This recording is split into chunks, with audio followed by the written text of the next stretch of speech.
Hello guys, welcome back to my YouTube channel teaching education hub. आज का हमारा topic है प्रॉब्लम सॉल्विंग प्रोसेस। तो प्रॉब्लम सॉल्विंग प्रोसेस कैसे होते हैं, कैसे हम किसी प्रॉब्लम को सॉल्व कर सकते हैं इन मैथमेटिक्स। इसका मेन फोकस मैथमेटिक्स पे रहेगा, लेकिन आप किसी भी सब्जेक्ट में से अप्लाई कर सकते हैं। सबसे पहले आता है इसका introduction. Certain problems related to mathematics in real life are presented before students. कि जो भी सर्टेन प्रॉब्लम्स हमारे जो डेली लाइफ में आते हैं वो बच्चों के सामने सबसे पहले रखें। फिर वो क्या करेंगे, लॉजिक होगा, इनकी थॉट, रीजनिंग, मैथमेटिकल कंसेप्ट्स को ट्राई करेंगे, अप्लाई करने की कोशिश करेंगे प्रॉब्लम सॉल्व करने के लिए। The process of solving problem, जब वो प्रोसेस होती है किसी प्रॉब्लम को सॉल्व करने की, वो क्या होती है, थॉटफुल होती है, इंटरेस्टिंग होती है और सेल्फ मोटिवेटिंग है। बच्चा अपने आप को खुद मोटिवेट करता है सॉल्व करने की। This problem solving process is helpful not only for learning but also for assessment. Learning के लिए नहीं बल्कि असेसमेंट के लिए भी क्या यूजफुल होती है। रोल ऑफ टीचर क्या होता है प्रोसेस पे, वो पैसिव होता है। वहां पे टीचर का रोल एक्टिव नहीं होता, बच्चे को ट्राई करने का मौका देते हैं हम उसमें। अभी डेफिनेशन होती है।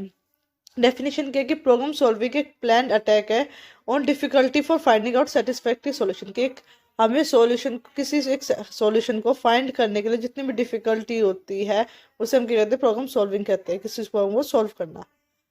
The process of problem solving may involve a variety of questions, problems और activities. प्रॉब्लम जो प्रोसेस होती है हमारी प्रॉब्लम सॉल्विंग की, वो कई तरह के अपने अंदर क्वेश्चंस इन्वॉल्व करते हुए प्रॉब्लम्स हो गई, एक्टिविटीज। जैसे अलग अलग फॉर्म्स देखे तो एमसीक्यूज हो गए, multiple choice question, passage based हो गए, कॉइन पजल हो गए, लॉजिक प्रॉब्लम हो गए, मैजिक स्क्वायर्स हो गए, ये सब। इनमें से हमने मेनली तो हमें देख रखे हैं। अब जितनी भी होती है, जितनी प्रॉब्लम सॉल्विंग हमने डिस्कस की, वो दो मेन में क्या होती है, ये कैटेगराइज होती है। एक होती है क्वालिटेटिव, एक होती है क्वांटिटेटिव। क्वालिटेटिव क्या होती है, the programmes that are based upon definition, formula और कंपैरिजंस पे बेस्ड होती है, जो स्टेटमेंट बेस्ड कहते हैं जिसे हम। और साथ में क्या होता है, ये एक सब्जेक्ट को डिस्क्राइब करते हैं, नंबर में एक्सप्रेस नहीं होती। जबकि क्वांटिटेटिव क्या होती है, एक नंबर इसमें एक्सप्रेस्ड होता है। ये क्या करती है, एक सब्जेक्ट को डिफाइन करती है, वो डिस्क्राइब करती है सब्जेक्ट के बारे में, वो डिफाइन करती है सब्जेक्ट को। The problems that are based upon numerical calculation. Quantitative कहते हैं न्यूमेरिकल कैलकुलेशन, नंबर्स पे बेस्ड होती है जब सॉल्यूशन निकालते हैं। जैसे अब एमसीक्यू है। इन MCQ each question is provided with 3 और 4 answer options out which one is correct. उसमें क्या होता है कि 4 ऑप्शंस होते हैं, एक सही होता है, 4 हो या 3 हो, कई बार 2 भी होते हैं छोटी क्लासेस में, तो उनमें से कोई भी एक सही होता है। अब एग्जाम्पल देखो क्वालिटेटिव और क्वांटिटेटिव का, इससे आपको जल्दी क्लियरली समझ आएगा। क्वालिटेटिव में क्या है, जैसे स्टेटमेंट दे दी, choose the correct order to arrange, correct option to arrange the following in ascending order. 4 months के नेम दे दिए, बोला करेक्ट ऑर्डर में करो इन्हें, असेंडिंग ऑर्डर में अरेंज। तो इसमें करेक्ट ऑर्डर हम क्या चूज कर लेंगे, तो देखो इसमें सारे वर्ड ही है, स्टेटमेंट बेस्ड क्वेश्चन। जबकि क्वांटिटेटिव पे क्या, एरिया बताना स्क्वायर है, जिसकी क्या है 5 सेंटीमीटर, इसकी क्या साइड है, तो उसका एरिया क्या होगा, तो हम उसका एरिया निकालेंगे। 4 × 5 20, तो 20 सेंटीमीटर स्क्वायर आ गया उसका आंसर। ये होता है क्वालिटेटिव और क्वांटिटेटिव में डिफरेंस के ऐसे होते हैं क्वालिटेटिव और क्वांटिटेटिव। अब बारी आती है steps to solve problem solving. Problem solving के स्टेप्स क्या होते हैं। अब जैसे हमने पढ़ लिया कि प्रॉब्लम सॉल्व हम कर कैसे सकते हैं, बट उसके स्टेप्स क्या होंगे उसे सॉल्व करने के लिए। तो सबसे पहले आता है इसमें है स्टेप 1, क्या, identification of known and unknown factors. बच्चा क्या करे, आइडेंटिफाई करके नोन क्या क्वेश्चन में और अननोन फैक्टर क्या है। जैसे कि अब चलते हैं नेक्स्ट पेज में लिख रखा है कि स्टूडेंट्स आइडेंटिफाइज द गिवन और unknown non factor. Student identify करेगा कि क्या गिवन है, और साथ में क्या करेगा कि एक्चुअल प्रॉब्लम क्या, कि क्वेश्चन पूछा क्या है, कि निकालना क्या है। यार हमें हमें वही नहीं पता हो तो क्वेश्चन कैसे करेंगे। देन वो क्या करेगा, मैथमेटिकल जो फैक्टर्स होते हैं हमारे, उनके साथ क्या करेगा, इंक्लूड करे, रिलेट करेगा कि भाई हमने ऐसा कंसेप्ट कहाँ पढ़ा था, इसे कैसे सॉल्व कर सकते हैं। सच problems do not follow a particular concept, कि हमने कोई एक पर्टिकुलर कंसेप्ट चैप्टर से नहीं होता, कि इसी चैप्टर से नहीं भी किसी भी तरीके से वो सॉल्व हो सकता है। तो स्टूडेंट को ट्राई करने पड़ेंगे मैथमेटिकल फैक्ट्स, जो उसके क्या है प्रॉब्लम सॉल्व करने में मदद कर सकता है। देन उसमें वो अप्रोप्रिएट मेथड अप्लाई करता है, कि अप्रोप्रिएट मेथड क्या होगा सॉल्व करने का, कि लोग वो उसमें ना सारे कंसेप्ट को यूज करके देखा, अपनी प्रीवियस नॉलेज का यूज करेगा ताकि कंसेप्ट से रिलेट कर सके और आंसर तक पहुंच सके। तो स्टूडेंट ट्राई करता है कि अप्रोप्रिएट मेथड वो ढूंढ सके, और क्या करता है, स्टेप्स को यूज करता है ताकि प्रॉब्लम सॉल्व हो सके, और साथ में उस मेथड को इजीएस्ट तरीके से सॉल्व करने की कोशिश करता है। फिर आता है फाइंड द सॉल्यूशन। उसके बाद क्या करता है, चाइल्ड को प्रॉब्लम के सॉल्यूशन को फाइंड आउट कर लेता है, कि कैलकुलेशंस का यूज करके, कंसेप्ट का यूज करके वो करेक्ट आंसर तक पहुंच जाता है। फिर वो क्या करता है, अब करेक्ट है या नहीं करेक्ट वो तो डिपेंड करता है कि कई बार कैलकुलेशन भी गलत हो जाती है, तो वो वेरिफिकेशन करेगा क्वेश्चन सॉल्यूशन की। After calculating the answer the result should be checked to correct mistake of calculation, की कोई मिस्टेक्स तो नहीं भी कैलकुलेशन तो वो करेगा। The habit of checking the result should be developed in students, students के अंदर ये हैबिट होनी चाहिए कि वो रीचेक करे, दोबारा वो चेक कर ले। Teacher may guide them the method to verify the result, teacher को मेथड बताना चाहिए कि कैसे वो रिजल्ट को चेक कर सकते हैं।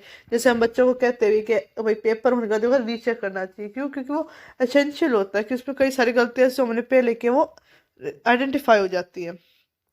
अब जैसे एक क्वेश्चन है, in the blue print of A rectangular, एक रेक्टेंगुलर रूम का ब्लू प्रिंट है, उसमें दे दिएगा लेंथ से 1 इंच है और ब्रेथ क्या 3 टाइम ज्यादा है, तो इसमें कोई डायमेंशन फाइंड आउट करो of the perimeter is 26 metre है। अब क्वेश्चन में बता रखा है कि डायमेंशन फाइंड आउट करनी है, गिवन क्या है कि पेरीमीटर 26 इंचज है।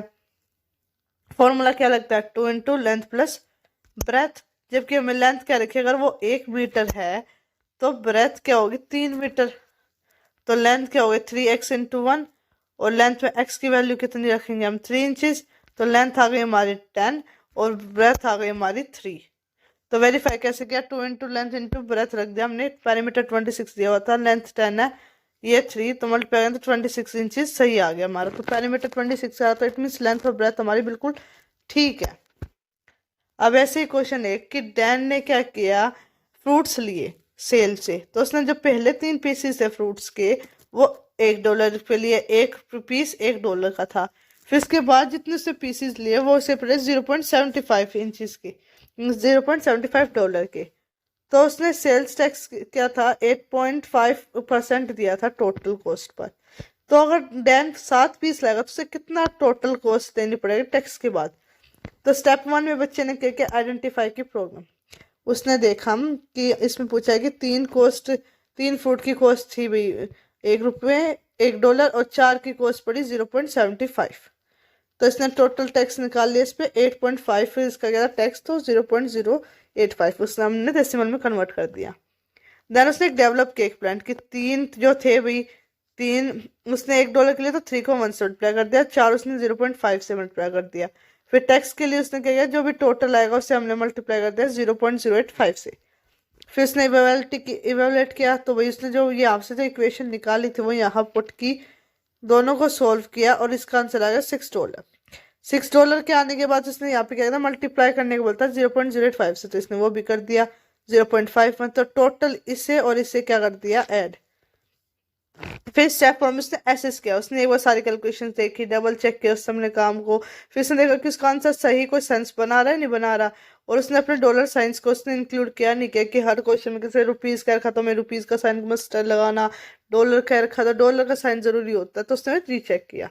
तो ये क्या थे, स्टेप्स थे सॉल्व करने के किसी भी इक्वेशन को या किसी भी प्रॉब्लम सॉल्विंग को। तो स्टेप्स हमारे ये होता है, प्रॉब्लम सॉल्विंग क्या होता है मैंने वो आपको बता दिया। अब मिलते हैं हम नेक्स्ट वीडियो में, जब तक के लिए बाय।